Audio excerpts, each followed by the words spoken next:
नमस्कार, मैं हूं रवाना मंगाई और स्वागत है आपका न्यूज इंडिया में। बात करते हैं उत्तर प्रदेश की। उत्तर प्रदेश में चुनाव हैं और उत्तर प्रदेश में समाजवादी पार्टी और राष्ट्रीय लोकदल के अब तक के जारी उम्मीदवारों की लिस्ट में ऐसे कई नाम हैं जिन पर संगीन आरोप हैं।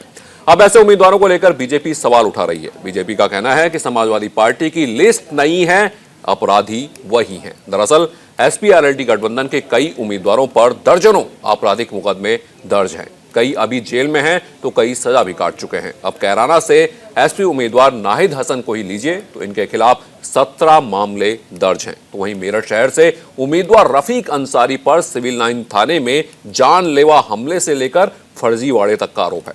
धौलाना से उम्मीदवार असलम चौधरी पर भी करीब 10 आपराधिक मुकदमे दर्ज हो चुके हैं। अभी कई नाम और भी हैं जिनको लेकर बीजेपी एसपी-आरएलडी गठबंधन पर हमलावर है। सब गुंडे बदमाश नाहिद हसन जैसे लोगों को अखिलेश जी ने टिकट दिया हुआ है, तभी उम्मीदवारों की सूची घोषित नहीं होती। भारतीय जनता पार्टी अखिलेश यादव जी से एक चैलेंज करती है, एक चुनौती करती है और वो चैलेंज है, अखिलेश जी यदि आप में हिम्मत है, नैतिकता है, मोरालिटी है, क्रेडिबिलिटी है, तो आप अपने उम्मीदवारों की सूची को जारी करें। कौन कहां से लड़ रहा है, इस सूची को जारी करें। एक तरफ अब्दुल्ला आजम है, एक तरफ मोहम्मद आजम खां, एक तरफ नाहिद हसन है, एक तरफ सोलंकी है, एक तरफ महबूब अली, जैसे ऐसे नाम आपकी सूची में देखने को आज मिले हैं, जिससे यह स्पष्ट हो जाता है कि आपकी सोच कैसी है। यह सोच आपकी स्पष्ट तौर से उत्तर प्रदेश की जनता को आप डराने के लिए, धमकाने के लिए कि देखो मेरे पास गुंडों की फौज है प्रत्याशियों के रूप में, अगर समाजवादी पार्टी को वोट नहीं दिया तो मैं तुम्हारा क्या हश्र करूंगा। लेकिन यह याद रखिए श्री अखिलेश यादव जी, अब आपसे डराने के कारण से उत्तर प्रदेश की जनता डरने वाली नहीं है। और इन गुंडों के बारे में उत्तर प्रदेश जनता पूरे दृढ़ विश्वास के साथ कहना चाहती है कि गुंडे और अपराधी और माफिया अब यूपी से पलायन करेंगे, जेल में जाएंगे। दरअसल समाजवादी पार्टी की जब सरकार गई थी और बहन जी आई थी तो एक नारा बहन जी ने उछाला था हवा में, चढ़ गुंडों की छाती पर मोहर लगेगी हाथी पर। यानी उस वक्त भी लॉ एंड ऑर्डर और ये जो सारी चीजें थी वो समाजवादी पार्टी की समस्या थी। पिछली बार का जब चुनाव आया, जब अखिलेश यादव टिकट बांट रहे थे तो उस वक्त लगा कि ये शायद बदली हुई समाजवादी पार्टी चाहते हैं और उस वक्त भी अखिलेश और मुलायम के बीच इसी बात को लेकर तनातनी हुई और लगा कि शायद अखिलेश अब इस डीएनए को समाजवादी पार्टी का बदल देंगे और अब समाजवादी पार्टी को गुंडों की पार्टी नहीं कहा जाएगा। अब एक बार फिर चुनाव है और इस बार तो सुनने में आ रहा है कि जो अखिलेश कह रहे हैं वही हो रहा है, तो फिर ये लिस्ट वही क्यों है, फिर अपराधियों को टिकट क्यों दिया गया, इस बात पर चर्चा करेंगे, बहस करेंगे। तमाम मेरे साथ मेहमान जुड़े हुए हैं। आनंद शंकर साहब जो भारतीय जनता पार्टी के प्रवक्ता हैं, महेश आर्य जी समाजवादी पार्टी के प्रवक्ता हैं, संजीव कौशिक जी राजनीतिक विश्लेषक हैं और मेरे सहयोगी अभिनव पांडे भी जुड़ेंगे हमारे साथ। उनसे ग्राउंड जीरो के सारी खबर लेंगे, जानकारी लेंगे। सबसे पहले समाजवादी पार्टी महेश आर्य जी के पास चलते हैं।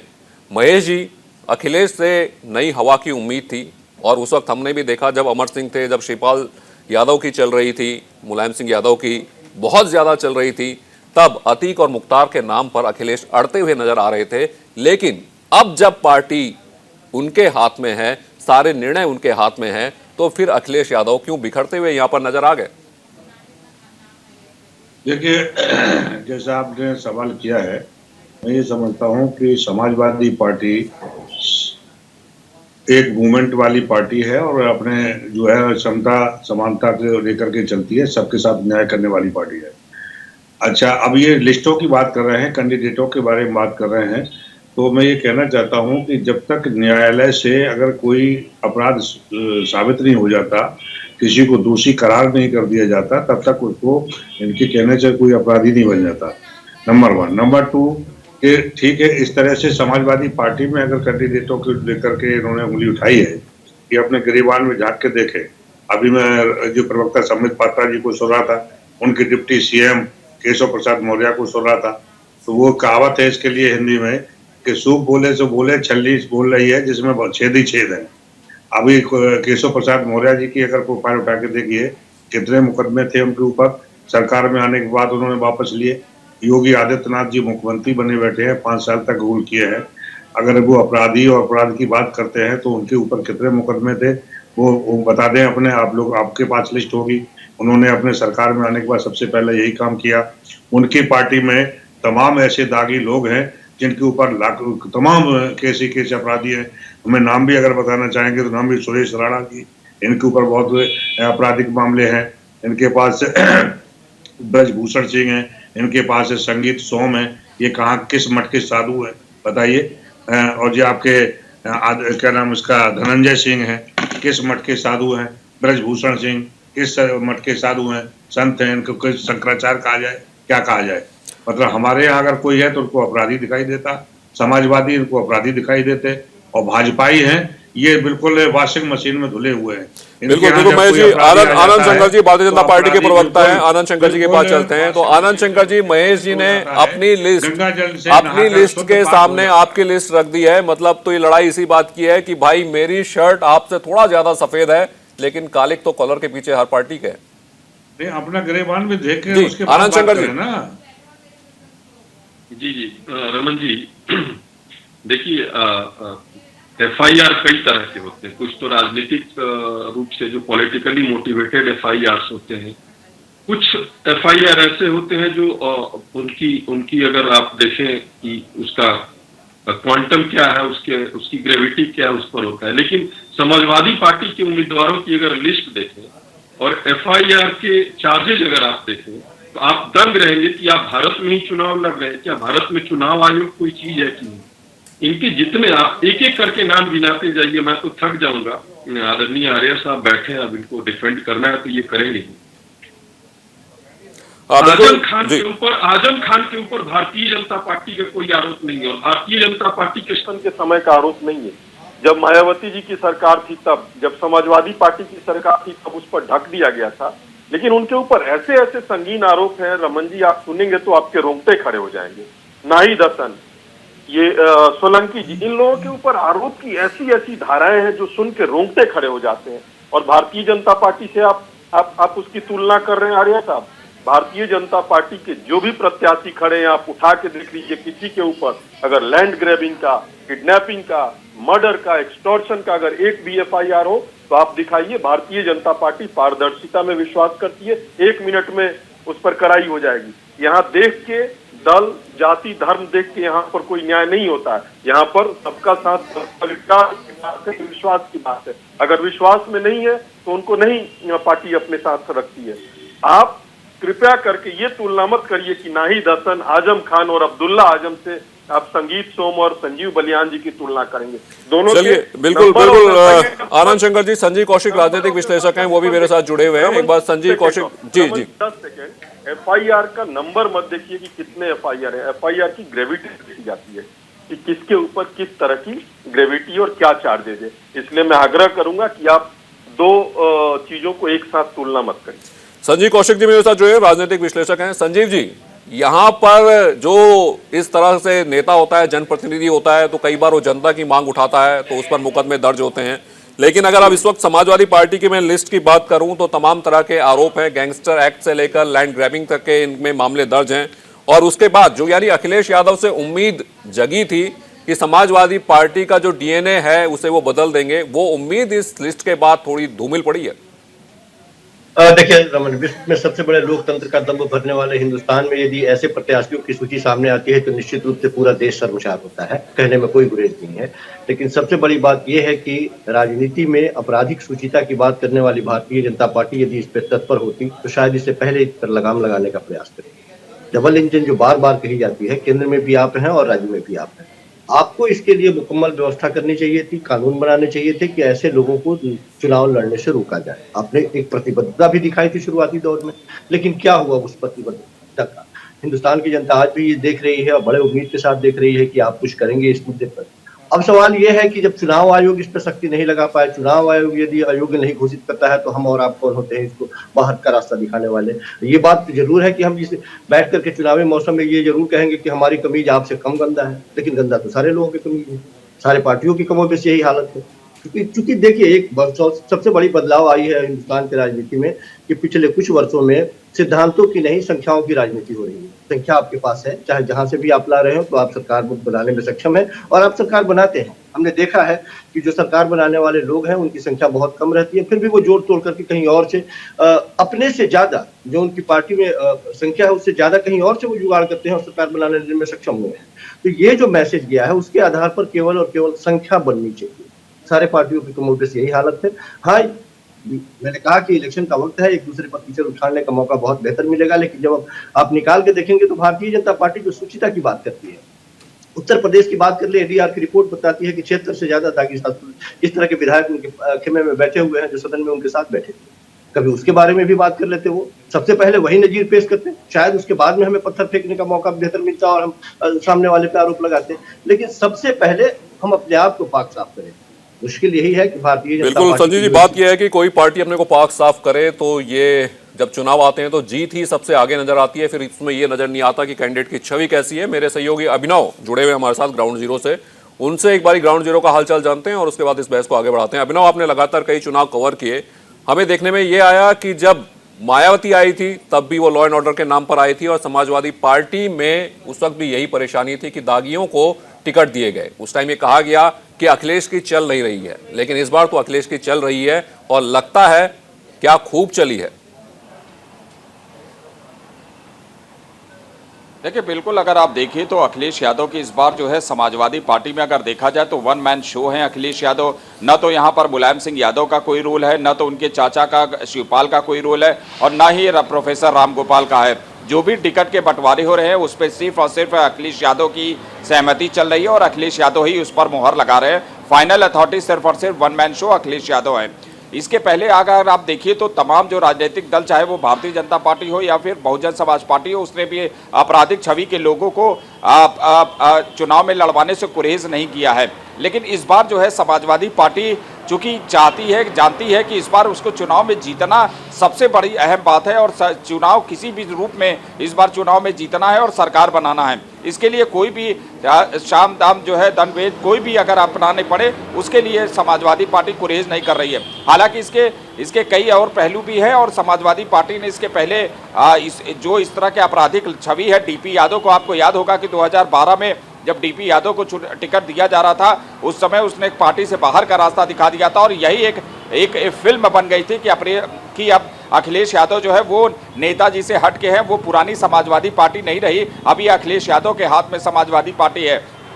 लेकिन इस बार अगर आप देखेंगे तो जो हम आपराधिक छवि के लोगों की कल से जो सूची है उसमें जो बात कर रहे हैं, मोहम्मद आजम खान बहुत बड़े नेता है समाजवादी पार्टी के, बहुत बड़े, कई बार जो है 9 बार के विधायक रहे हैं, 2 बार सांसद हैं। लेकिन अगर उनकी जो आपराधिक हिस्ट्री देखिए, जो एफआईआर दर्ज देखिए, मैं उस आईएएस अधिकारी को बहुत नज़दीक से जानता हूं, वो आपराधिक वो किसी राजनीतिक द्वेष में उसने एफआईआर दर्ज नहीं की है। और सबसे बड़ी बात यह है कि अल्पसंख्यकों यानी मुस्लिमों ने सबसे ज़्यादा एफआईआर आजम खान के खिलाफ दर्ज कराई है। सबसे ज़्यादा जो मामले दर्ज हैं वो खुद मुसलमानों ने दर्ज कराए हैं, न कि इसमें कोई जाति के हिंदू ने दर्ज कराए हैं या अलग कोई राजनीतिक द्वेष से दर्ज कराए गए हैं। निश्चित तौर पे अगर आप रामपुर में देखिए तो आजम खान के जो कृतियां रही हैं, जो आजम खान के जो वहां पर जो लोगों को परेशान किया है वो कहीं किसी से छुपा नहीं है, उसका पूरा एक इतिहास है। दूसरी तरफ अगर आप केराना की बात करिए और वहां पर नाहिद की बात करेंगे तो वहां पर राजनीतिक मजबूरी है अखिलेश यादव की। 1,27,000 वोट है और ज्यादातर वोट अगर है तो मुस्लिमों के साथ है और नाहिद के साथ वहां पर हैं। उनके अगर देखिए तो दादा जो है उन्होंने किसको, मायावती को चुनाव हरवाया था। उसके बाद पिताजी और माता, नाहिद के माँ और पिताजी दोनों लोग सांसद रहे हैं। नाहिद खुद पूर्व में भी मौजूदा समय में विधायक है। ऐसी सूरत में ये अखिलेश यादव की मजबूरी है कि वो उसको चुनाव में लड़वाए। बिल्कुल अभिनव, और ग्राउंड जीरो का बहुत अच्छा खाका इस वक्त अभिनव ने आप सबके सामने खींच कर रख दिया है। महेश आर्य जी, अब जो मामले दर्ज हुए हैं आपके महान नेता आजम जी के ऊपर, वो अल्पसंख्यकों ने ही करवाए हैं, उसमें बड़े गंभीर मामले भी हैं, कई मामले ऐसे हैं जिन पर राजनीतिक जो इच्छा है उसका आरोप भी नहीं लगाया जा सकता। तमाम आपके नेता हैं मेरे पास, रफीक अंसारी साहब मेरठ में कई मुकदमे उनके ऊपर दर्ज है, मोहर्रम अली उर्फ पप्पू उन पे 2014 के गुरुद्वारा हिंसा का आरोप है, असलम चौधरी आपराधिक रिकॉर्ड है, गैंगस्टर एक्ट लगा हुआ है, तो इतने सारे मामले, इतनी सारी बातें, और सबसे बड़ी बात महेश जी मुझे परेशानी इस बात की है कि अखिलेश यादव जिस छवि को बनाने की कोशिश कर रहे थे, जो दिखाने की कोशिश कर रहे थे, हथौड़ा लेके उन्होंने अपनी छवि को फोड़ डाला। देखिए, अभी हमारे आनंद भाई बात कर रहे थे, बता रहे थे कि भाई राजनीति के कारण से काफी मुकदमे ऐसे लगते हैं। ये जो आप नाम गिना रहे हैं, तो ये कब मुकदमे लगाए गए जब भारतीय जनता पार्टी की सरकार आई। एक सूत्र से इन्होंने पूरा टारगेट कोर्ट में चल रहे हैं, तो उनको आप वो तो नहीं कर सकते, उनको दोषी करार नहीं दे सकते। ये तो काम मायावती जी के टाइम पे भी लगे हैं, उसके बाद इलेक्शन कमीशन का कई मामले हैं जो बीजेपी की सरकार में नहीं, उससे पुराने के हैं। काम इलेक्शन कमीशन का है, ये इलेक्शन कमीशन का काम है, इलेक्शन कमीशन को देना चाहिए। अभी राजनीतिक विश्लेषक महोदय बोल रहे थे, बिल्कुल मैं उनकी बात से सहमत हूँ कि जिसकी डबल इंजन की सरकार हो केंद्र राज्य में, इनको इस तरह की अगर स्वच्छता लानी थी पार्टी की छवि, पार्टी की छवि बनाकर इसको रोक लगाते। इलेक्शन कमीशन का काम है, इलेक्शन कमीशन को करना चाहिए। जब इनके लोग होते हैं तो इनको बता देते सारे, इन्होंने क्लीन चिट दे दी हमारे आनंद भाई ने कि वो राजनीतिक है। आईपीसी की धारा है, सीआरपीसी में जो दर्ज मुकदमे हैं सब एक जैसे होते हैं, और उनके लिए जब तक कोर्ट उनको दोषी करार नहीं देती तब तक हम आप नहीं कह सकते। कुछ चीजें नैतिक रूप से गलत होती है, कानूनी रूप से गलत नहीं होती हैं। नहीं, हमारा और एक दागी उम्मीदवार को मैदान में उतारना, वो भी जिस पर गैंगस्टर एक्ट लगा हुआ है, जिस पर सामुदायिक भावनाएं भड़काने का आरोप लगा हुआ है, ये नैतिक रूप से गलत है। आप देश की बड़ी पार्टी हैं, समाजवाद की बात करते हैं, आप लोहिया की बात करते हैं। आज लोहिया जी होते तो शर्मसार हो जाते इन नामों को देखकर। गुजरात से लीडर आए हैं, जो गुजरात से लीडर आए हैं, भारतीय जनता पार्टी के शीर्षस्थ पदों पे बैठे हैं, एक बार उनकी जरा प्रोफाइल देख लीजिए कि कितने क्लीन चिट हैं, कितने बिल्कुल गंगाजल से धुले हुए लोग हैं। उनकी प्रोफाइल बता दीजिए एक बार चैनल पे, अपने पता चल जाएगा। आनंद जी, आपके ऊपर यह आरोप तो बिल्कुल लगता है कि जो भारतीय जनता पार्टी की वॉशिंग मशीन है, उसके पास आकर सब लोगों के कुर्ते उजले होकर चमकने लगते हैं, और ऐसे कई नाम आपकी पार्टी में भी हैं जिनके ऊपर भी मामले दर्ज हैं। फिर आप दूसरे के ऊपर उंगली कैसे उठा सकते हैं? आप दूसरे के ऊपर कैसे पत्थर मार सकते हैं? रमन जी, मैं सबसे पहले तो साधुवाद दूंगा न्यूज इंडिया का, और आपको बधाई और धन्यवाद दूंगा, और अभिनव जी को साथ में, कि आप लोगों ने इतने संवेदनशील मुद्दे आज उठाए, वरना इतनी पारदर्शिता से इस बात पर कोई डिबेट नहीं कर रहा है। पार्टी जाति धर्म से हट के इस पत्रकारिता की मैं बहुत सराहना करता हूं कि आप लोगों ने बहुत निष्पक्ष ढंग से, देखिए एक बात से मैं आपसे डिफर करूंगा कि आपने कहा ये समाजवादी विचारधारा, ये कतई समाजवादी विचारधारा नहीं है। आर्य साहब की जो पार्टी है, ये परिवारवादी और नमाजवादी विचारधारा है। अगर इनका बुनियाद देखें आप, तो आदरणीय मुलायम सिंह यादव जी के, सांप्रदायिकता का, आदरणीय मुलायम सिंह यादव का अगर आप देखें तो स्थापना काल से लेकर अभी तक समाजवादी की परिभाषा को पढ़ के आइए। समाजवाद जो है, अखिलेश यादव जी ने समाजवादी महापुरुषों का चलाया हुआ मूवमेंट है। आनंद भाई पूरा पढ़ के आइए। सांप्रदायिकता की तरफ पूरा मौका आपको दे रहा हूँ। आनंद जी, बीच में लगा दिया आपने। समाजवादी क्या मतलब बोला? हमारी पार्टी में कोई आप आना चाहिए, आपका स्वागत है। यहाँ पे समाजवाद का पालन करिए। आप संजीव भाई मिलके अगर इतने सारे सवाल किए तो जवाब देने का मौका तो अभिनव जी, ये नाइंसाफी है। समाजवादी आंदोलन की पार्टी है। रमन जी, ये नाइंसाफी है। महेश जी सुन लेते हैं, महेश जी सुन लेते हैं, फिर आपको जवाब देने में ज्यादा आनंद आएगा। एक बार अपने सवालों का जवाब तो सुन लीजिए। आनंद शंकर जी, जी 2:1 का डिबेट हो रहा है, तो थोड़ा सा तो रहम कीजिए। जी बोलिए आनंद जी बोलिए। देखिए, मुलायम सिंह यादव जी ने जिस परिकल्पना से इस पार्टी की स्थापना की, वो एक तरह से गुंडा तंत्र और एक तरह से अपराधीकरण किया उन्होंने राजनीति का। जब अखिलेश यादव जी, आपने बहुत सही विश्लेषण किया, अखिलेश यादव जी ने जब प्रत्याशी के चयन में अपनी एक अलग छवि दिखाई, तो उत्तर प्रदेश की जनता ने भरोसा किया उनके ऊपर। लेकिन चुनाव जीतने के लिए अखिलेश यादव जी इस स्तर पे आ सकते हैं, ये उत्तर प्रदेश की जनता ने कभी कल्पना भी नहीं की थी। आज आप प्रत्याशियों की सूची उठा के देख लीजिए, उत्तर प्रदेश के कई लोगों से, और मैं भी बॉर्डरिंग जिले से ही आता हूँ, कई लोगों से बात चल रही है। जो लोग कल तक समाजवादी पार्टी की बात कर रहे थे, वो खुद कह रहे हैं कि काश अखिलेश यादव जी चुनाव लड़ने के लिए कम से कम कुछ तो नैतिकता पाले होते।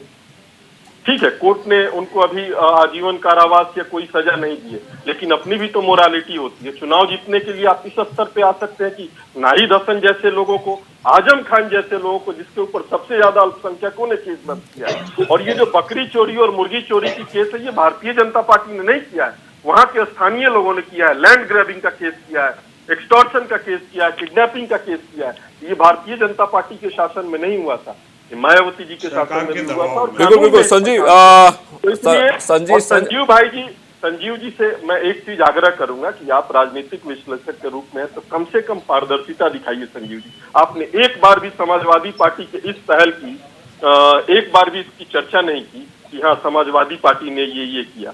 डबल इंजन की सरकार क्या कर रही है उसको अगर मैं गिनाना चाहूं तो डबल इंजन की सरकार कोई अगरा पिछड़ा नहीं कर रही है, वहाँ इंफ्रास्ट्रक्चर मजबूत कर रही है, वहाँ के सोशल सिक्योरिटी स्कीम्स को मजबूत कर रही है, वहाँ के 22-23 करोड़ लोगों के विश्वास के ऊपर खड़ी उतर रही है, और उसका परिणाम 10 मार्च को देखने को हम सबको मिलेगा। और बिल्कुल बिल्कुल आनंद शंकर जी, संजीव कौशिक जी को भी इस बहस में जोड़ते हैं। संजीव जी, दरअसल बात यह है कि जो समाजवादी पार्टी लोहिया विचारधारा की बात करती है, लाल टोपी लगाती है, वो समाजवादी पार्टी हो सकता है कानूनी रूप से गलत ना है, चुनाव आयोग भी इसको नहीं रोका है, लेकिन कई चीजें मैंने जैसे कहा नैतिक रूप से गलत होती हैं। और यहाँ इतने सारे नाम हैं, यहाँ तक कि जो आपके नाहिद हुसैन है उनके ऊपर गैंग रेप पीड़िता को धमकाने का आरोप भी है, उसे आप जस्टिफाई नहीं कर सकते। देखिए रमन जी, सबसे पहले तो आनंद शंकर जी बड़े हमारे आदरणीय हैं और बिल्कुल बेलाग कभी कभी वो पार्टी लाइन से अलग हटके जो सच वो बोलते हैं। सबसे बड़ी बात ये है, मैं ये कह रहा था कि सवाल किससे किए जाए, जिसके पास अधिकार है उससे सवाल किए जाए या जो विपक्ष में है उससे सवाल किए जाए, जिसके हाथ में एक अच्छा उम्मीदवार देने का अधिकार तो हर पार्टी का है। हम उसी पे आ रहे हैं। तो यदि विपक्षी पार्टियां एक अच्छे उम्मीदवार को खड़ा नहीं कर रही है तो देश की जनता या वहां की जनता उसका जवाब देगी, जनता उसको बाहर करेगी। सीधी सी बात है कि जनता यदि उसे चाह रही है, जनता उसको यदि वोट कर रही है, तो उस वोट को नकारने वाले हम और आप कौन। मैंने इसलिए कहा कि यदि इस बात से बहुत ज्यादा चिंतित होती भारतीय जनता पार्टी, कि कहने में कोई हमें शिकायत नहीं है, कोई गुरेज नहीं है कि जो सूची दिखाई दे रही है उससे शर्मसार पूरा देश हो रहा है, मैं इसके पक्ष में नहीं हूँ। बिल्कुल आनंद शंकर जी, यदि उनके जहन में ये बात है कि हम एक तरफा बात कर रहे हैं तो ये बिल्कुल गलत है, ये नहीं होना चाहिए। लेकिन जब देश की जनता, जब पार्टियां उम्मीदवारों का चयन धार्मिक आधार पे, जातिगत आधार पे करे, उसको टिकट ही उसी आधार पे दे, तो फिर जाहिर सी बात है कि जिताऊ उम्मीदवार तो चाहिए। कौन पार्टी नहीं चाहेगी कि जिताऊ उम्मीदवार हमको मिले, और लगभग कोशिश उनकी यही होती। बिल्कुल, मैं महेश आर्य जी के पास जाना चाहूंगा, लेकिन एक बार मैं कहूंगा कि वो लिस्ट आप चलाएं एक बारी, जो तमाम नाम हैं उनके ऊपर क्या क्या मुकदमे हैं वो एक बारी देख लें, फिर महेश आर्य जी भी डिफेंड कर पाएं शायद उन्हें इन तमाम नामों के साथ। एक बार दिखाइए। हाजी यूनुस साहब बुलंदशहर सदर से उम्मीदवार हैं और उनके ऊपर भी आपराधिक मामले दर्ज हैं। तमाम नाम है जो एक बारी आप दिखाइए, वो लिस्ट दिखाइए एक बारी, तो हमें भी समझ में आएगा कि कौन कौन से नेता हैं और क्यों इतना हंगामा मचा हुआ है इन नामों के ऊपर, क्यों इतना बवाल मचा हुआ है कि समाजवादी पार्टी अपना जो चरित्र है उसे छोड़ने में असफल नजर आ रही है। लोहनी से उम्मीदवार हैं हमारे मदन कसाना जी, उनके ऊपर भी 10 से ज्यादा मुकदमे दर्ज हैं। आरएलडी और आपके समाजवादी पार्टी के संयुक्त उम्मीदवार हैं मदन कसाना उर्फ मदन भैया। जानलेवा हमला, गैंगस्टर एक्ट जैसे करीब 10 मुकदमे हैं। अमरपाल शर्मा साहिबाबाद से उम्मीदवार हैं, इनकी भी आपराधिक छवि है और इनके ऊपर भी मुकदमे दर्ज हैं। हत्या की साजिश, रंगदारी से जुड़े हुए 8 मुकदमे अमरपाल शर्मा जी के ऊपर दर्ज हैं। शाहिद मंजूर साहब किठौर से उम्मीदवार हैं, इनके भी आपराधिक छवि है और इनके ऊपर भी गंभीर मामले दर्ज हैं। शाहिद मंजूर साहब के ऊपर दंगा करवाने और आचार संहिता का उल्लंघन का मामला दर्ज है। नाहिद हसन साहब हैं, कैराना से उम्मीदवार हैं और इनके ऊपर भी जमीन की धोखाधड़ी, गैंग रेप पीड़िता से भड़काने का, उसको धमकाने का जो मामला है वो दर्ज है। तो ये तमाम मामले हैं। वक्त तो चला एक छोटे से ब्रेक का, ब्रेक के बाद वापस आएंगे और बहस को आगे बढ़ाएंगे कि क्या नेताओं की छवि महत्वपूर्ण नहीं है।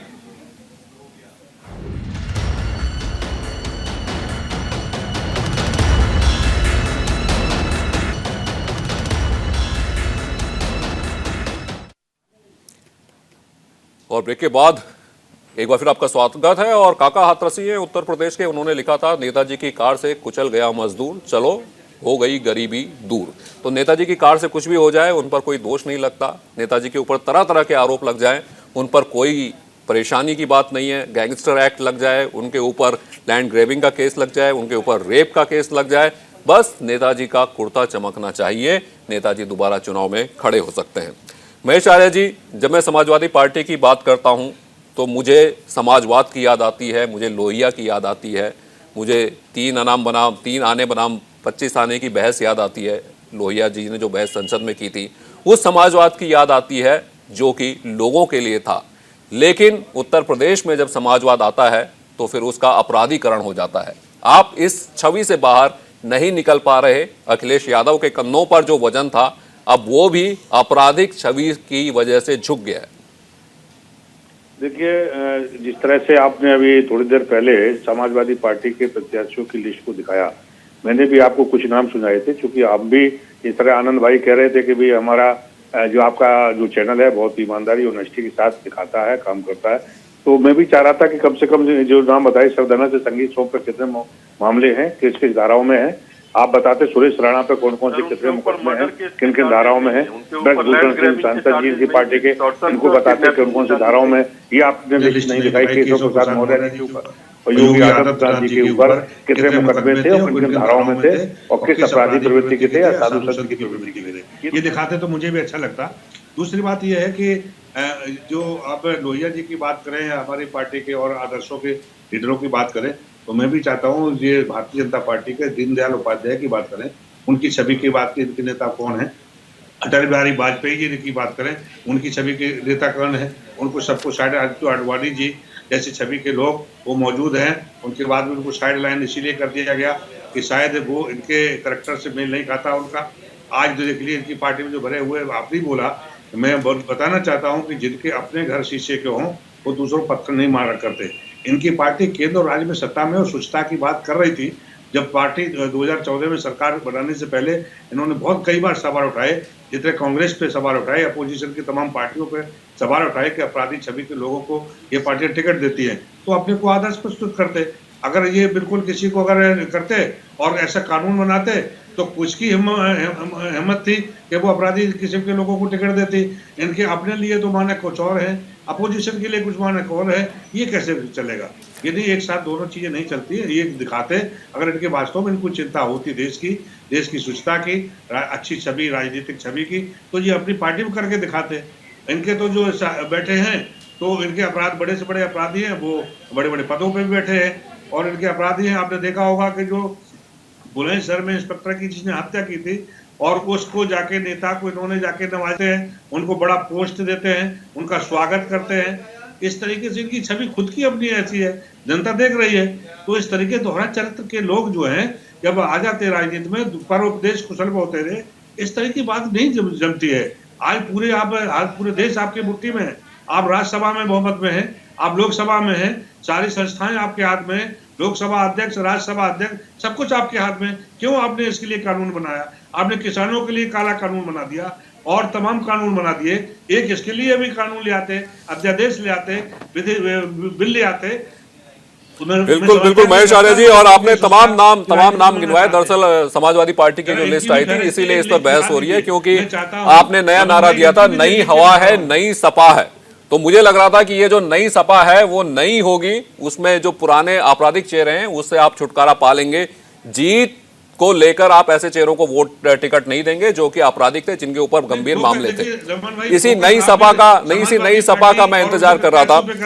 मैं चाहता हूं Bharatiya Janata party, Congress party, Bahujan Samaj party, सारी पार्टियों के नेताओं की लिस्ट दिखाएं और उनपे बताएं किन नेताओं पे, किन प्रत्याशियों पर कौन कौन से मुकदमे हैं और किन धाराओं में है, तो मुझे अच्छा लगता।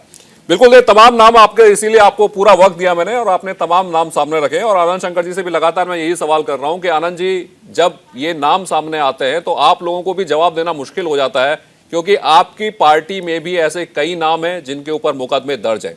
अब आप ये नहीं कह सकते कि वो धाराएं कौन सी हैं। अगर संगीत सोम की बात करो तो उनके ऊपर भी गंभीर आपराधिक मुकदमे दर्ज हुए। देखिए रमन जी, आर्या साहब मेरे भाई हैं।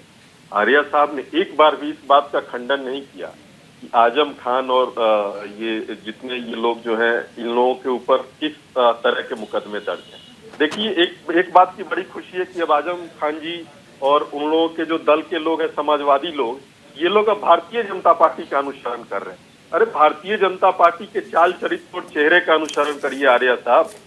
सबका साथ, सबका विकास और सबका विश्वास, इसमें आप लोगों ने जो अल्पसंख्यकों को तोड़ा है और उनको जो एक लॉलीपॉप दिखाई है, उनको भी हम साथ लेकर चल रहे हैं। आपने देखा होगा ट्रिपल तलाक, आज उन्हीं अल्पसंख्यक समाज की बहनें भारतीय जनता पार्टी को वोट करने आ रही हैं। उनको राशन दिया जा रहा, उनको उज्ज्वला गैस दिया जा रहा, उनको इंफ्रास्ट्रक्चर जोड़ा जा रहा, उनको स्वास्थ्य जोड़ा जा रहा, इस पर चर्चा करते हैं ना। आप कहाँ इन अपराधिक लोगों को टिकट देके अपने समाजवादी कुनबे को और आनंद जी, दरअसल बात यह है कि आपकी पार्टी के जो लोग हैं जिन पर मामले दर्ज हैं, आपने भी कई ऐसे लोगों को टिकट दिए हैं जिनके ऊपर मामले दर्ज हैं।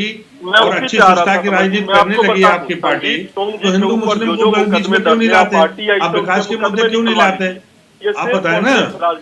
राजनीतिक रूप से मोटिवेटेड मुकदमे हैं जो कभी आपकी सरकार द्वारा लगाए गए।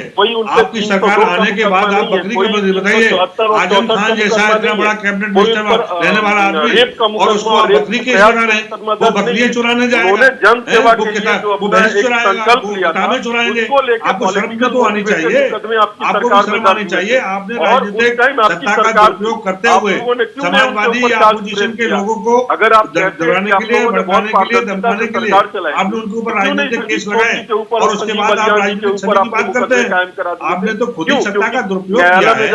आनंद भाई, आपकी पार्टी और आपके लोगों ने, आपके नेताओं ने राजनीतिक सत्ता का दुरुपयोग किया है।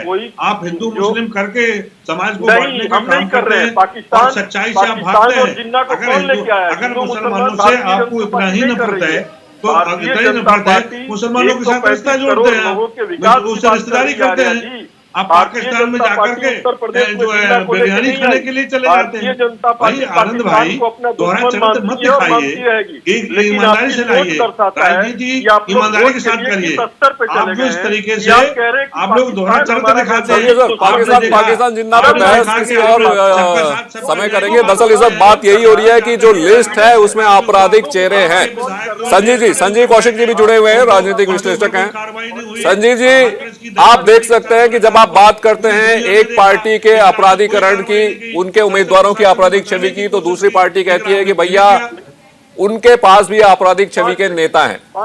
लेकिन वही लगातार बात यही है कि आपकी छवि साफ हो, ऐसा नेता सामने रखना क्या पॉलिटिकल पार्टी के लिए मुश्किल होता जा रहा है?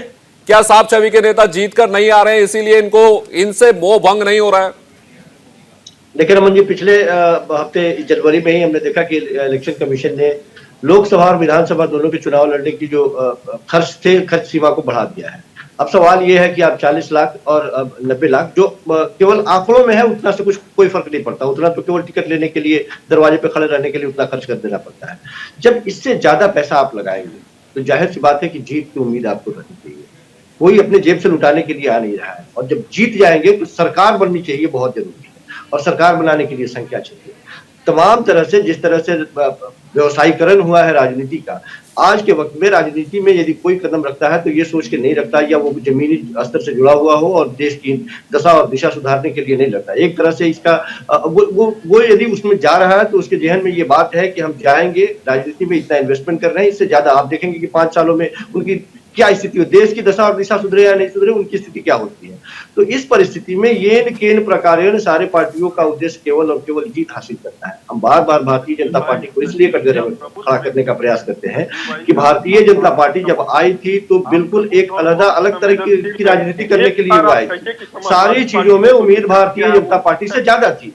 वो करप्शन खत्म करने की बात करती थी, वो महंगाई कम करने की बात करती थी, वो काला धन लाने की बात करती थी। संजय जी, सारी पार्टियां कर रही हैं, वो तो कांग्रेस भी कर रही है, समाजवादी पार्टी भी कर रही है। जैसे कि मैंने महेश जी को लगातार कह रहा हूं, नई हवा नई सपा की वो लोग बात कर रहे हैं, भ्रष्टाचार खत्म करने की बात कर रहे हैं, एक स्वच्छ छवि कानून वाली सरकार देने की बात कर रहे हैं, लेकिन जो करनी और कथनी है उसमें अंतर तो नजर आ रहा है। रमन जी, इन लोगों ने अपने वादे पे अपने आप को खरा नहीं उतारा, लोगों ने बाहर का रास्ता दिखा दिया।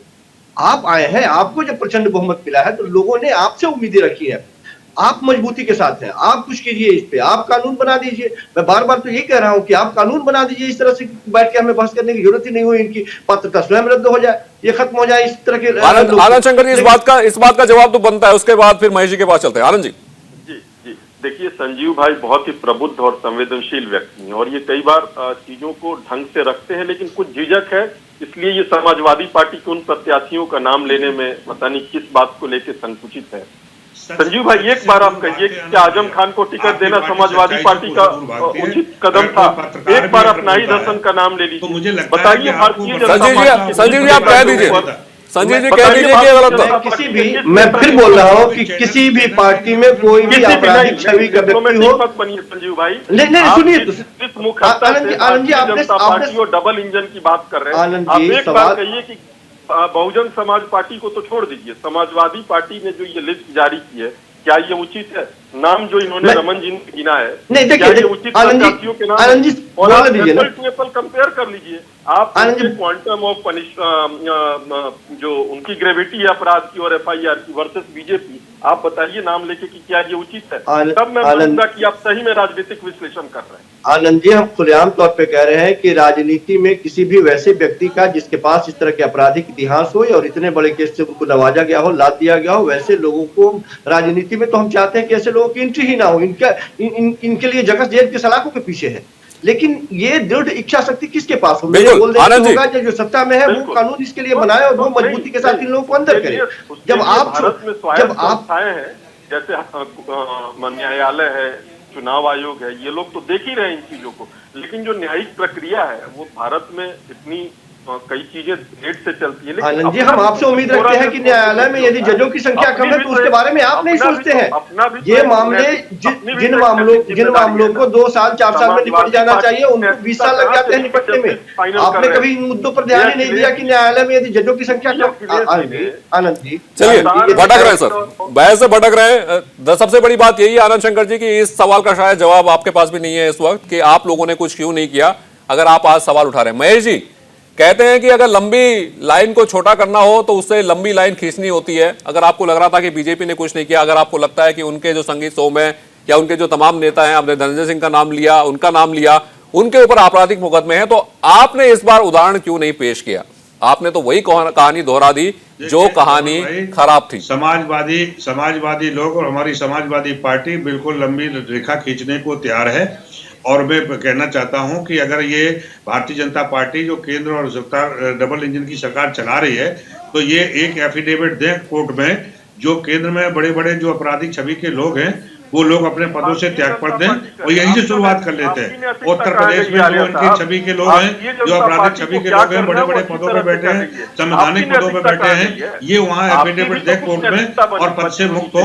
तो हम आज से शुरुआत कर रहे हैं, हम भी कर देते हैं, हमारी तो भी शुरुआत है। तो मैं शिक्षा की राजनीति के लिए पक्षधर हूँ, हमारी पार्टी पक्षधर है, लेकिन ये कुछ करके दिखाएं, ये करने करने में इनका अंतर है। इनके आपराधिक किस्म के लोग इतने हैं कि बहन बेटियों के साथ दुराचार अत्याचार करते हैं, तो ये लोग उनके लिए पाक साफ माने जाते हैं और कोई कार्रवाई नहीं। अफसोस तो तब होता है कि रात को 2 बजे रात की अंधेरेयारी में और हाथरस की बेटी को जला भी दिया जाता है और उसके साथ उसका अंतिम संस्कार भी कर दिया जाता है, उनके परिवार के लोगों को मिलने तक नहीं दिया जाता है। ये कितना हो गया? पूरी गंगा नदी को लाशों से तैरा दिया, वहां के लोगों के कफन की चोरी कर ली, लोगों के मुंह का निवाला छीन लिया, ऑक्सीजन के चलते लोगों की जानें चली गई। आपने कोई इसके ऊपर डिस्कस नहीं होगा, सिर्फ हिंदू मुस्लिम के ऊपर डिस्कस। महेश जी तो इसीलिए तो आपको और अच्छा उम्मीदवार सामने लेकर आना चाहिए था। आपको हाजी यूनिस जैसा उम्मीदवार क्यों चाहिए बुलंदशहर से, जिसके ऊपर 23 आपराधिक मामले दर्ज हैं? आपको असलम चौधरी क्यों चाहिए, जिसके ऊपर 10 आपराधिक मामले दर्ज है? त्यागपत्र दिलवाइए कोर्ट में। अगर भारतीय जनता पार्टी के संवैधानिक पदों पर बैठे हुए लोग केंद्र राज्य में अगर त्यागपत्र दें, शपथ पत्र लगाएं, तो वो मैं लंबी रेखा खींचने को तैयार हूं।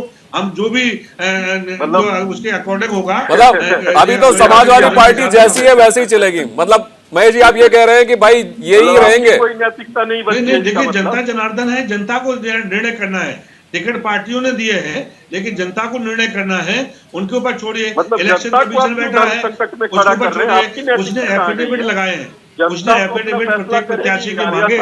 और सर अगर आप एक अपराधी को टिकट देंगे तो आप लोकतंत्र की मूल भावना की हत्या करते हैं, क्योंकि एक अपराधी डर से वोटों को प्रभावित कर सकता है। एक ऐसा अपराधी जिसके ऊपर इतने सारे मामले दर्ज हो। तो भारतीय जनता पार्टी अपराधियों का सबसे बड़ा अड्डा है, सबसे बड़ा घर है। इनके घर में ज्यादा अपराधी मिलेंगे।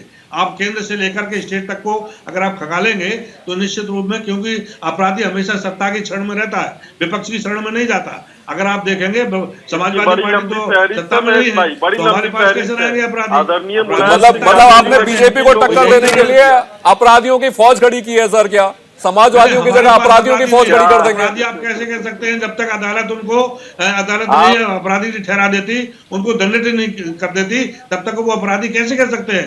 अगर समाजवादी पार्टी के प्रत्याशियों को अगर आप अपराधी कह रहे हैं जबकि अदालत ने उनको अभी कोई फैसला नहीं लिया, तो भारतीय जनता पार्टी के ऊपर ही बताइए। तो दूसरी पार्टी जो भारतीय जनता पार्टी के लिए नहीं बल्कि सारी पार्टियों के उन लोगों पे उंगली उठा रहे हैं जिन्होंने इस किस्म के लोगों को टिकट दिया है। और अगर सबके लिए कानून एक जैसा होता है, सबको स्वीकार करना चाहिए और हम लंबी रेखा खींचने को तैयार हैं। ये उंगली पहले आप अपने ऊपर उठाइए कि आपने क्या किया, बाकी दल को देखिए सरकार हम नहीं चला रहे हैं, सरकार हम नहीं, सरकार आप चला रहे हैं। आप मैंने पहले ही बोल दिया, आनंद भाई मेरी बात को गौर से सुनिए। हमने कहा हम समाजवादी लोग हैं, महापुरुषों के आंदोलन को चलाने वाले लोग हैं, हम लोग बिल्कुल इसमें तकलीफ नहीं करते कि अपराधियों को टिकट देकर के अपराधियों को राजनीति में लाए, लेकिन जे आपराधिक राजनीति भारतीय जनता पार्टी ने की है उसमें बड़े पैमाने पर ऊंचे पदों पर आप लोगों ने बिठा के रखा है। मैं बोलना चाहता हूं कि आप एफिडेविट लगवाइए कोर्ट में और संवैधानिक पदों से बैठे हुए लोगों को बर्खास्त करवाइए, उनको त्याग करवाइए। आप देख रहे हैं कि किस तरीके से लखीमपुर कांड में जो अपराधी किस्म का आपका गृह मंत्री सैनी वो आज भी अभी पद पर बैठे हैं। आप लोग उनसे सत्ता की बात करते हैं, आप लोग सत्ता की बात करते हैं, उनसे आप लोग नैतिकता की बात करते हैं। नैतिकता के आधार पर उनसे मैंने कहा ना तमाम जो नाम आप ले रहे हैं उन पे भी अभी अपराध प्रूव नहीं हुआ है। बात सिर्फ यही है कि नैतिकता की बात है कि आप साफ छवि के नेता नहीं दे पा रहे हैं और ये राजनीतिक पार्टियों की नैतिक जिम्मेदारी है। क्या नैतिक जिम्मेदारी की बात करना इतना मुश्किल हो गया है अब?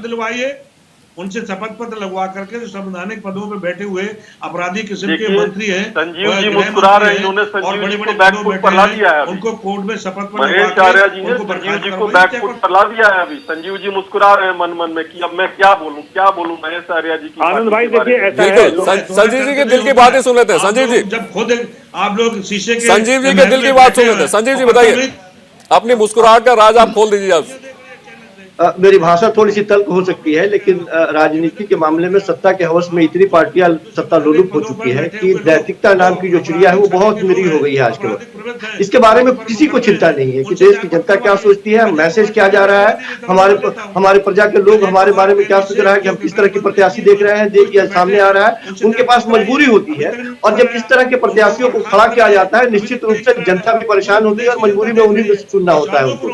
तो ये सुचिता की बात करने के लिए सबसे पहले जब तक राजनीतिक दलों में या राजनीतिक पार्टियों के बीच में खुद में ये मजबूती नहीं आएगी, मुझे लगता है कि इस बात का कोई मायने नहीं रहता। हमें खुद में हर पार्टियों की बात मैं कर रहा हूँ, सारी पार्टियों को इस बात पर ध्यान देना होगा कि कैसे ऐसे लोगों को किनारा किया जाए और एक नजीर पेश की जाए और ये पॉजिटिव सकारात्मक सारी पार्टियों की तरफ से होना चाहिए, किसी एक की तरफ से नहीं। सारी पार्टियां यदि इस तरह से नैतिक रूप से अपने आप को मजबूत करें, मुझे लगता है कि बदलाव संभव है। लेकिन जब तक हम ये कहते रहेंगे कि नहीं आपके वाले पर ज्यादा संगीन अपराध है और हमारे वाले पे कम है और आरोपी और अपराधी दोनों के बीच के फासले को यदि हम यहाँ बैठ कर तलाशते रहेंगे तो फिर ये मामला नहीं सुलझने वाला है। ऐसे ही चलता रहेगा और ऐसे लोग आते रहेंगे, मजबूरी में लोग वोट देते रहेंगे और जिसके ये सदन में पहुंचते रहेंगे। क्या करते हैं ये अपने समाज के लिए लोग देख रहे हैं। महेश जी फटाफट से कुछ सवालों का जवाब दीजिएगा। आपको अपने नेता अखिलेश यादव का पूरा भरोसा है? नहीं, पूरा भरोसा है। अखिलेश यादव युवा है, छवि है और जननायक। अखिलेश यादव पढ़े लिखे हैं, जनता उनके साथ खड़ी है। अखिलेश यादव की साफ छवि है, तरीके से न्याय करने वाले लीडर है। ये सारी बातों से सहमत है आप मेरी? अखिलेश यादव पढ़े लिखे हैं, युवा नेता हैं, साफ छवि के हैं। बिल्कुल बिल्कुल मैं वो सहमत हूँ। तो अपने जैसे उम्मीदवार क्यों नहीं लेके आए मैदान में? फिर क्यों उन्हें ऐसे असलम चौधरी चाहिए, क्यों हाजी यूनिस चाहिए, क्यों उन्हें रफीक अंसारी चाहिए, क्यों उन्हें मदन लाल चाहिए, क्यों उन्हें अमरपाल शर्मा चाहिए? मैं अपने नेता से आपकी तरफ से अपील कर सकता हूं।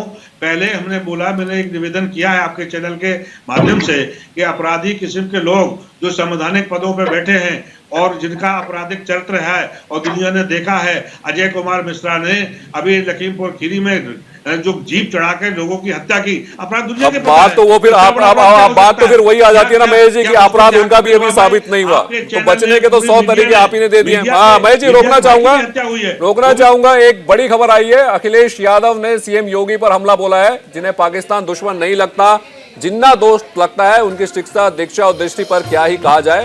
वे स्वयं को समाजवादी कहते हैं, लेकिन सत्य यही है कि इनके नस नस में तमंचावाद दौड़ रहा है। तो योगी आदित्यनाथ ने ये अखिलेश यादव पर हमला बोला है उत्तर प्रदेश में चुनाव है और तमाम तरह के बयान सामने आ रहे हैं। तो लगातार बयान भी सामने आ रहे हैं। महेश जी, एक और हमला आपके ऊपर योगी आदित्यनाथ ने किया है। उन्होंने कहा है कि यह समाजवाद नहीं, तमंचावाद है। देखिए, वो उनका अगर उनका जीवन के ऊपर थोड़ी नजर डाल लें तो पता चलेगा कि वो उनका सात्विक प्रवृत्ति के रहे हैं या कौन सी प्रवृत्ति के रहे हैं। और जो अगर ऐसा सही रहते तो वो अपने मुकदमे, दुनिया में पहली बार मैंने देखा कि प्रदेश का सबसे बड़े देश का सबसे बड़ा प्रदेश का मुख्यमंत्री सबसे पहले आता है और वो अपने मुकदमे वापस ले लेता है, अपने साथियों के मुकदमे वापस ले लेता है और अपने को दूध का धुला हुआ, गंगा जल का नहाया हुआ साधु संत साबित करता है। अगर भगवा पहनने से पवित्र नहीं हो जाता, संत नहीं बन जाता। आनंद शंकर जी, इसका जवाब देना चाहेंगे आप जरूर? आप, हाँ बिल्कुल बिल्कुल। आप आर्या जी जरा ध्यान से सुनिएगा, आप बीच में मत बोलिएगा। जरूर सुनूंगा भाई आपकी बात। आप बताइए, महंत योगी आदित्यनाथ जी के ऊपर कौन से मुकदमे थे? आप बताइए, क्या उनके ऊपर मर्डर के मुकदमे थे? आप बताइए, क्या उनके ऊपर एक्सटॉर्शन के, लैंड ग्रैबिंग के मुकदमे थे? पहले आप बताएं मुकदमे थे या नहीं थे? मुकदमे कुछ और होते हैं, मैं फिर से बता रहा हूँ। लेकिन आप बता दीजिए, ये कह दीजिए नहीं थे। आप कह दीजिए मुकदमे वापस नहीं लिए। आनंद भाई, यदि आप ईमानदारी चैनल पे बैठ के कहते और कब खोद रहे हैं उत्तर प्रदेश की जनता देख रही है कि पिछले 5 वर्षों में योगी आदित्यनाथ भारतीय जनता पार्टी पे जो बड़े नेताओं पे जो आपराधिक किस्म के बड़े मुकदमे थे, मर्डर के थे, डकैती के थे, बलात्कार के थे और आतंकी के थे, बलवे भड़काने के थे, दंगे भड़काने के थे, वो मुकदमे वापस हुए कि नहीं? 22 करोड़ लोगों एक बात बता दीजिए मुझे, मैं एक बात बता दूं, मैं आपकी बात को स्वीकार करूंगा। पहल की है, आप ये चाहे वो कोरोना काल हो, चाहे वो स्वास्थ्य की बात हो, चाहे वो शिक्षा की बात हो, चाहे वो बुनियादी इंफ्रास्ट्रक्चर की बात हो, योगी आदित्यनाथ जी ने जो लकीर खींची है और जो जाकर साधु भारतवर्ष के तमाम सबसे मुकदमे को वापस लिए। वो किस तरह के मुकदमे थे? क्या सीआरपीसी के मुकदमे नहीं थे? आईपीसी की धाराओं में मुकदमे नहीं थे? आदित्यनाथ जो कोर्ट में चल रहे थे, तो क्यों वापस लेने की जरूरत पड़ी? तो मैं आपसे अपेक्षा भी नहीं करता वापस लेने की जरूरत पड़ी अगर वो मुकदमे नहीं थे? योगी आदित्यनाथ जी के ऊपर जो इल्जाम लगाए हैं, उनको पर्दे में लेकर के ले जाकर निर्दोष साबित करने की कोशिश की और समाजवादी या महेश जी, लेकिन इस बात को तो मानना पड़ेगा। संजीव जी से भी इस पर रिएक्शन लेंगे। महेश जी, पहले आपके पास आ रहा हूँ। दरअसल जब आप राजनीतिक जीवन में होते हैं, सार्वजनिक जीवन में होते हैं, तो आप लोगों की आवाज उठाते हैं। बड़े बड़े मूवमेंट्स हुए, उसमें मुकदमे दर्ज हुए हैं, लेकिन उन मुकदमों को सम्मान के तौर पर देखा जाता है। और जैसे सेना का जवान अपना मेडल लगाता है, उसी तरह से राजनेता उन मुकदमों को मेडल की तरह अपनी छाती पर लगा सकते हैं कि मैंने जनता की पानी की लड़ाई लड़ी, मैंने बिजली की लड़ाई लड़ी, उसके मुद्दे पर लड़ाई लड़ी, मेरे पे ये मुकदमा दर्ज हो गया। लेकिन रेप पीड़िता को धमकाना, ये कौन सा मेडल है सर? लैंड ग्रैबिंग का मुकदमा, ये कौन सा मेडल है सर? हत्या का प्रयास का मुकदमा, ये कौन सा मेडल है सर? तो ये तो आपको थोड़ा सा यहां पर रखना पड़ेगा कि आपके ऊपर मुकदमा दर्ज किस बात को लेकर हुआ, क्योंकि ये हम सब जानते हैं कि अगर राजनीतिक जीवन में है तो मुकदमे दर्ज आपके ऊपर हो सकते हैं। महेश जी, देखिए, भारतीय जनता पार्टी की सरकार में आने के बाद और इस तरीके से अपोजिशन की एक उदाहरण नहीं है। मैं समझता हूं कि बड़े से बड़े नेताओं को इन्होंने ठहराने की कोशिश की, एजेंसियों का दुरुपयोग किया, उनके ऊपर ईडी, सीडी जांच, दुनिया की बताए हैं और अगर उसके बाद भी जो माने जिस स्तर का लीडर था उनके ऊपर मुकदमे लगाए। मैं आपसे सवाल करना चाहता हूं, मैं समझता हूं आजम खान का नाम बार बार लिया जा रहा है और उनको खलनायक के रूप में पेश करने की कोशिश की जा रही है। क्या अजय कुमार मिश्रा उनको साधु लगता है? अजय कुमार मिश्रा जो गृह मंत्री बने बैठे वो संत हैं? और ये क्या जो मैंने नाम गिनाए वो संत हैं? जो गुजरात से दंगे करा के आए हैं वो संत हैं? उन्होंने पूरे देश में अराजकता का माहौल पैदा किया, वो साधु हैं, संत हैं? तो मैं इनका सवाल पूछना चाहता हूँ। मैं समझता हूँ नाम भी आप कैसे ले रहे हैं? उत्तर प्रदेश की जनता आपको रामपुर में सबक सिखाएगी और पूरे उत्तर प्रदेश में सबक सिखाएगी कि ऐसे दुर्दांत अपराधी का नाम आप महिमा मंडन कर रहे हैं। आपको सोचना चाहिए कि उत्तर प्रदेश जैसे प्रबुद्ध क्षेत्र में वहां की प्रबुद्ध और बोली वाली जनता को आप लोग किस स्तर से महिमा मंडित कर रहे हैं। आनंद जी, भाई जी, संजीव जी को जोड़ते हैं। संजीव जी, दरअसल देखिए, सबसे बड़ी बात यह है कि मैं फिर से वही कह रहा हूं कि सार्वजनिक जीवन में जब आप होते हैं, राजनीतिक जीवन में आप होते हैं, तो मुकदमे दर्ज हो सकते हैं, क्योंकि आपको जनता की आवाज उठानी पड़ती है। जिन लोगों को आप वादा करके आते हैं उनकी आवाज आपको बनना पड़ता है। तो क्या हम तुलना कर सकते हैं कि किसके ऊपर कितने गंभीर आपराधिक मामले दर्ज है? देखिए रमन, ये शुरुआत कब से हुई, जब गौर से देखेंगे तो आपको दिखाई देगा कि 80 के उत्तरार्ध से जब क्षेत्रीय पार्टियों का उदय होना शुरू हुआ, उस समय से जो ये अपराधी किस्म के इंसान थे, इनको पहले पार्टियों ने अपने प्रत्याशियों के प्रचार के लिए या धमकाने के लिए या वोटर को प्रभावित करने के लिए इस्तेमाल करना शुरू किया।